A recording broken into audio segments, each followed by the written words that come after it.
नमस्कार, बहुत बहुत स्वागत आपका मौसम तक चैनल पर। मैं हूं देवेंद्र त्रिपाठी और नेशनल वेदर बुलेटिन में आइए जानते हैं किस तरह का मौसम रहेगा 21 नवंबर को संपूर्ण भारत के भागों में।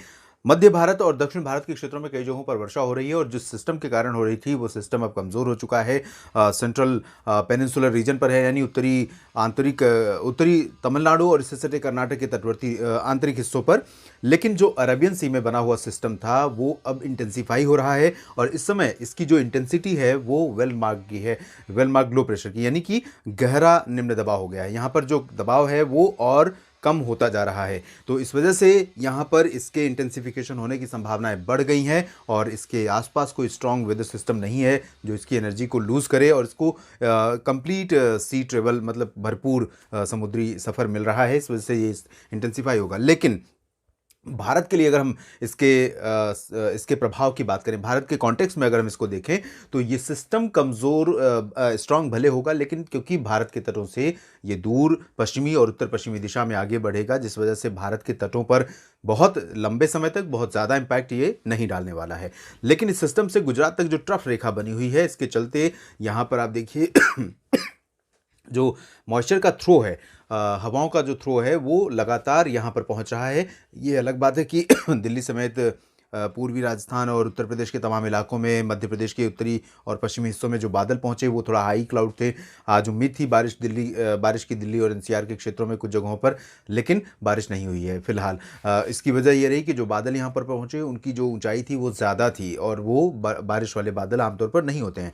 सेंट्रल पेनिनसुलर रीजन और साउथ पेनिनसुलर रीजन, यानी ये जो पार्ट है, यहाँ पर बारिश की गतिविधियाँ काफ़ी कम हो गई हैं। इसके बावजूद आगामी 24 घंटों के दौरान कई इलाकों पर यहाँ पर प्रभाव रहेगा। ये सर्कुलेशन यहाँ पर बना हुआ है। उत्तर भारत में कोई एक्टिव सिस्टम नहीं है। तो ये रहे मौसमी सिस्टम और ये रही आज के बादलों की कंडीशन, और इन कंडीशंस पर क्या बारिश होगी, क्या मौसम रहेगा अगले 24 घंटों के दौरान, आइए अब जानते हैं। उम्मीद यह है कि सेंट्रल इंडिया और इससे सटे जो दक्षिणी भारत के क्षेत्र हैं, या यूं कहें कि दक्षिण भारत और इससे सटे मध्य भारत के जो क्षेत्र हैं, इन भागों में कई जगहों पर वर्षा अगले 24 घंटों के दौरान यानी 21 नवंबर को देखने को मिलेगी। अनुमान यह है कि ओडिशा में थोड़ी सी बारिश की इंटेंसिटी बढ़ जाएगी। आप यहाँ देखिए, बंगाल की खाड़ी की तरफ से ये जो रिदम है, ये मौसमी सिस्टम है और ये हवाओं की रिदम है। बंगाल की खाड़ी से जो कंटिन्यूटी है वो बनी हुई है, यानी निरंतरता बनी हुई है। हवाओं का जो फ्लो है, हवाओं का जो साइकिल है वो लगातार यहाँ पर जारी है, जिसकी वजह से साउथ पेनिनसुलर रीजन में तमिलनाडु के माफ़ कीजिएगा, बहुत आज थोड़ा सा दिक्कत हो रही है। पूर्वी तटवर्ती रीजन्स में इंक्लूडिंग पुदुचेरी और चेन्नई, जो कि मेजर सिटी है भारत का और जहां पर बहुत ज़्यादा बारिश आमतौर पर पिछले कुछ दिनों के दौरान देखने को मिली है, और ये सीज़न भी होता है चेन्नई समेत तमिलनाडु के तमाम शहरों में बारिश का। दक्षिणी आंतरिक कर्नाटक, रायलसीमा के भी कई शहरों में मध्यम से भारी वर्षा लगातार जारी है और आगे भी जारी रहेगी। और तटवर्ती आंध्र प्रदेश के क्षेत्रों में और उत्तरी आंतरिक कर्नाटक के कुछ इलाकों में भी मध्यम से तेज वर्षा होने की संभावना है, जबकि केरल और तेलंगाना में फिलहाल हमें लाइट रेन देखने को मिलेगी। और जब अरब सागर वाला सिस्टम आगे जा रहा है, तब जो तटवर्ती कर्नाटक का रीजन है, जहां पर भारी बारिश बीते 2-3 दिनों के दौरान और केरल में कई जगहों पर भारी बारिश आपने देखी थी, अभी फिलहाल थोड़ा सा राहत मिलती हुई नजर आ रही है। अगले 24 घंटों के दौरान तटीय कर्नाटक और केरल के दक्षिणी हिस्सों में मुख्यतः लाइट रेन होने की संभावना है या फिर ड्राई वेदर रहेगा। बहुत भारी वर्षा की संभावना या डर, खतरा फिलहाल यहाँ पर नहीं है। इसके बाद हम अंडमान और निकोबार द्वीप समूह की बात करें तो यहाँ पर भी लाइट रेन हो सकती है, इधर गोवा और इससे सटे दक्षिणी कोंकण गोवा के क्षेत्रों में।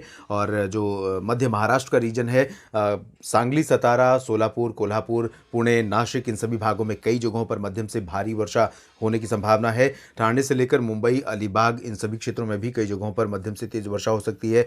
नवी मुंबई, कल्याण और तमाम इलाके प्रभावित हो सकते हैं। और क्योंकि संडे है, रविवार का दिन है और वीकेंड है, तो बहुत ज़्यादा लोगों को मुश्किल या बहुत ज़्यादा परेशानी नहीं होगी। लेकिन मुंबई में इस समय जब भी बारिश होती है तो लोग जाहिर है परेशान हो ही जाते हैं और प्रभावित होंगे ही, जनजीवन पर इसका प्रभाव पड़ेगा ही। और उत्तरी जो कोंकण गोवा का क्षेत्र है, इन भागों में, साथ ही उत्तरी मध्य महाराष्ट्र के क्षेत्रों में, यानी नासिक के उत्तर में नंदुरबार, धुले, जलगांव और आसपास के इलाके, इधर पालघर, इन सभी क्षेत्रों में भी कुछ जगहों पर हल्की से मध्यम वर्षा हो सकती है। मराठवाड़ा और विदर्भ में भी कई जगहों पर बारिश होने की संभावना है। रत्नागिरी और सिंधुदुर्ग में फिलहाल लाइट रेन होने के आसार हैं। मध्य से लेकर दक्षिणी छत्तीसगढ़ और उड़ीसा के लगभग सभी क्षेत्रों में कई इलाके ऐसे हो सकते हैं, कई क्षेत्र ऐसे हो सकते हैं जहां पर हल्की से मध्यम बौछारें गिरेंगी। कुछ एक जगहों पर तेज़ बारिश का झोंका थोड़े समय के लिए आ सकता है। बहुत स्ट्रॉन्ग स्पेल नहीं होगा और बहुत लंबे समय तक ये भारी बारिश का जो दौर होगा वो नहीं चलेगा, लेकिन थोड़े समय के लिए तेज़ बारिश का झोंका यहाँ पर आ सकता है। सस्टेनिंग हैवी रेन के स्पेल के चांसेस फिलहाल नहीं है, लेकिन लाइट टू मॉडरेट रेन इन तमाम इलाकों में देखने को मिल सकती है। मध्य प्रदेश और गुजरात की अगर हम बात करें तो यहाँ पर आप देखिए गुजरात के पूर्वी दक्षिण पूर्वी रीजन्स में कई जगहों पर बादल अभी भी बने हुए हैं। और अगर कल की संभावनाओं की बात करें तो भले ही अरब सागर से सिस्टम दूर जा रहा है, लेकिन ट्रफ जो है वो और साथ ही सर्कुलेशन जो कर्नाटक और इससे सटे तमिलनाडु पर है, वो इन दोनों सिस्टमों के कारण बंगाल की खाड़ी की तरफ से आने वाला जो मॉइस्चर है वो गुजरात पर, अहमदाबाद, वडोदरा, महसाना, पाटन, साबरकांठा तक, बनासकांठा तक आपको देखने को मिल सकता है। सुरेंद्रनगर, राजकोट, जामनगर और दादरा नगर हवेली, दमन दीव, सूरत, वलसाड़, नवसारी, डांग, तापी, इन सभी जगहों पर आप बादल देख सकते हैं और हल्की वर्षा या फिर मेनली ड्राई वेदर एक्सपेक्टेड रहेगा। यहाँ पर वेस्टर्न पार्ट्स में ड्राई वेदर रहेगा, भुज में मौसम शुष्क रहेगा। मध्य प्रदेश में पूरब से लेकर पश्चिम तक मुख्यतः शुष्क मौसम की संभावना है, लेकिन बादल यहाँ आ सकते हैं आंशिक तौर पर और रूल आउट नहीं कर सकते हम आंशिक लाइट रेन के लिए, लाइट रेन या बूंदाबांदी के लिए। तो कहीं भी सिचुएशन बन सकती है, विशेष रूप से भोपाल से लेकर उज्जैन और बैतूल का जो रीजन है, ये वाला रीजन है, इन भागों में, और उमरिया, जबलपुर से लेकर इन भागों में। लेकिन इसकी जो प्रोबेबिलिटी है, इस बारिश की संभावना जो है वो बहुत कम है, 50-50 चांसेस है। इधर हम चलेंगे पूर्वी भारत की तरफ, तो यहाँ झारखंड, बिहार और गंगेय पश्चिम बंगाल, पूर्वोत्तर भारत के तमाम इलाकों में ड्राई वेदर रहेगा। हालांकि अरुणाचल प्रदेश के कुछ हिस्सों में लाइट रेन हो सकती है और झारखंड के दक्षिणी भागों में तथा दक्षिणी गंगेय पश्चिम बंगाल के तटवर्ती रीजन्स में कहीं कहीं पर लाइट रेन हो सकती है। बहुत ज़्यादा स्ट्रॉन्ग स्पेल नहीं होगा और बहुत स्ट्रॉन्ग प्रोबेबिलिटी भी इस बारिश की नहीं है। पूर्वी उत्तर प्रदेश से लेकर पश्चिमी उत्तर प्रदेश, हरियाणा, पंजाब, राजस्थान के लगभग सभी शहरों में और राष्ट्रीय राजधानी दिल्ली में, साथ ही साथ उत्तराखंड, हिमाचल प्रदेश और जम्मू कश्मीर, गिलगित बाल्टिस्तान, मुजफ्फराबाद, लद्दाख में, इन सभी जगहों पर मुख्यतः शुष्क मौसम रहेगा। कल से हवाओं का रुख यानी 21 नवंबर से हवाओं का रुख बदलेगा। यहाँ पर पश्चिमी और उत्तर पश्चिमी दिशा से हवाएं चलेंगी, शुष्क और ठंडी। इन हवाओं के प्रभाव से यहाँ पर आप देखेंगे कि आसमान थोड़ा साफ रहेगा, पोल्यूशन का लेवल कम रहेगा, सुबह के समय धुंध और कुहासा का प्रभाव भी कम होगा और साथ ही साथ मेजर चेंज न्यूनतम तापमान में बदलाव के रूप में दिखेगा, जो कि गिरेगा। और तापमान जब गिरेगा तो सुबह सुबह जब आप निकलेंगे सैर करने पार्कों में या फिर अपने काम पर, तब यहाँ पर आपको थोड़ा आज की तुलना में ज़्यादा सर्दी महसूस हो सकती है। यही मेजर चेंज रहेगा उत्तर भारत के पहाड़ों और मैदानी इलाकों के मौसम में। अभी फिलहाल कोई स्ट्रॉन्ग WD उत्तर भारत का रुख नहीं कर रहा है, तो मेनली ड्राई वेदर के बीच बढ़ती सर्दी और पोल्यूशन से थोड़ी सी राहत यहाँ पर आपको देखने को मिल सकती है। देश भर के मौसम पूर्वानुमान के इस बुलेटिन में अभी इतना ही। आप लगातार बने रहिएगा मौसम तक चैनल के साथ। धन्यवाद।